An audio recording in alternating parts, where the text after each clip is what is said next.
Hello there. I wanted to share something really quick that happened yesterday. I was going to a motorcycle show with a couple of my friends. There's a bike show that's once a year and it's in Irvine. And they have super cool bikes that are there that are really similar style to, the type of bikes that I like, and hot rod, that whole culture and everything.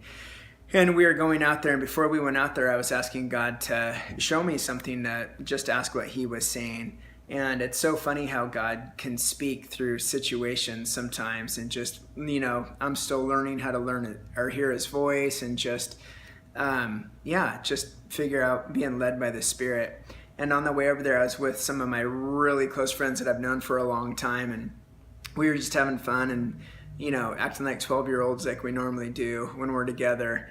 And they were telling me a story, which was so random how it came up. I can't even remember how it came up, but a story came up about this motorcycle that had gotten cut off by a car, and it was on the news, and this guy, motorcycle driver, kicked the car, and then the car tried to force the motorcycle off the road and ended up crashing, and just this whole road rage nightmare type of a deal.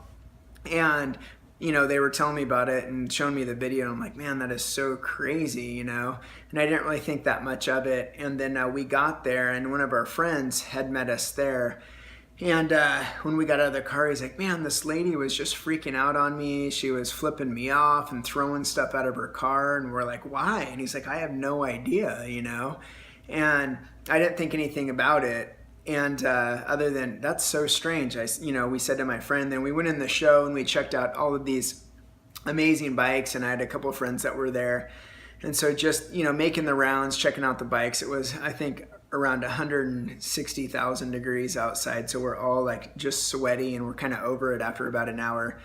And my buddy that said the lady freaked out on him on the way to the bike show was standing off in the distance, and this guy walked up to my friend and shook his hand and introduced himself and basically pointed at the lady and said, and I could barely hear what he was saying because I was a couple feet away, but he said something along the lines of, if you ever do this again, then I'm going to kill you, type of deal.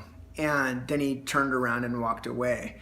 And I said to my friend, what did he just say? And we didn't even have a chance to respond. So, your pride or your ego or any of that didn't even really have a chance to come up, just because it happened so quickly, And I think the guy was obviously trying to show off for his girlfriend or his wife or whatever. And so, but you could feel the effects of it in the spirit, just you've been slimed, something bad just happened. And so in the shock of it, I'm like, are you okay, to my friend? And he was like, yeah, I don't even know what he was talking about, And I said, just let it go. And it was really cool because in that moment, the only positive reaction is to just pray for the guy, And it reminded me of something that God had shown me the night before a prayer group we had at the shop here. I can remember God saying, acknowledging my love for somebody is the most powerful thing that you can do in the Spirit. And I knew God was saying, in Ephesians, where it talks about we're in a spiritual war. We're not fighting against flesh and blood. We're fighting against principalities, and that whole entire scripture is talking about we're in a spiritual war at any given moment in time. And I knew the things that we were warring against in that moment when the guy, because there's so much power in our words, when the guy said what he said, it was going to have a reaction one way or the other. And I think our normal physical reaction is to defend ourselves and protect ourselves and start lashing back at the person that, has hurt us, or the person that's potentially going to hurt us. But I was thinking, as far as what that guy said, I'm like, that's pretty extreme. You're not really giving yourself anywhere to go. It'd be different if you were threatening to beat somebody up, but you're threatening to kill somebody. You're pretty much taking it to notch 10. And so regardless, if he meant it or if he didn't mean it, like I said, the spiritual ramifications were still there. Either we were going to try to lash back, or we're going to, wherever your mind tries to take you, And it was so powerful because in that moment, we prayed together. I grabbed my buddy by the shoulder and we just started, praying that none of that stuff would stick to him. And then we got to bless the other guy. And we just prayed for him, anything that he's going through, whatever. And it reminded me of I think it's Mark 6, where it talks about, blessing our enemies, blessing those that curse us, blessing those that mean us harm. And I knew God was reiterating what he had said the night before when he was saying there's so much power in us acknowledging God's love for other people. And he was teaching me a principle. He was saying in the spirit, what the enemy's really after is he's after, whether it's through judgment or whether it's through condemnation or accusation, the enemy is trying to separate us from the truth of God's love for people.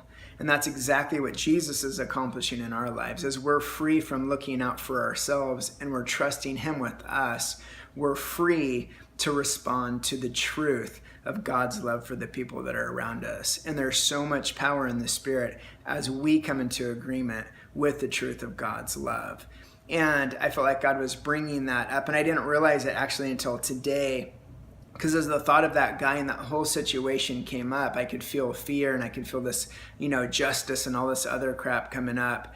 And I knew God was saying, just pray for that guy, bless him, acknowledge my love for him, acknowledge what I'm doing in his life and what I've done for him. And it was so liberating to not agree with the feelings or what I felt like the enemy was saying about this guy, justifying it all day long, but instead agreeing with God's love for that guy. And I know my buddy that it had happened to, he's doing the same thing, and it really couldn't stick to him.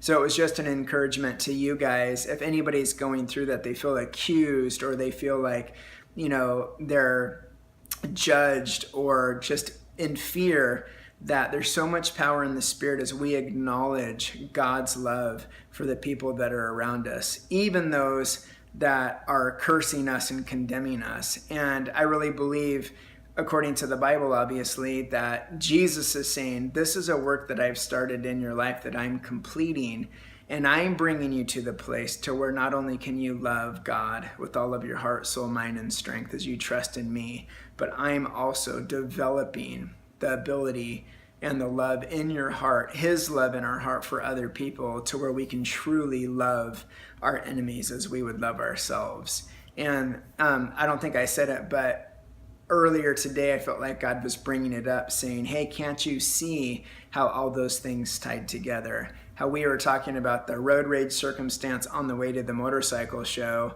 and that thing literally manifested, moments later, and then an hour or so later, that guy came up and threatened my friend.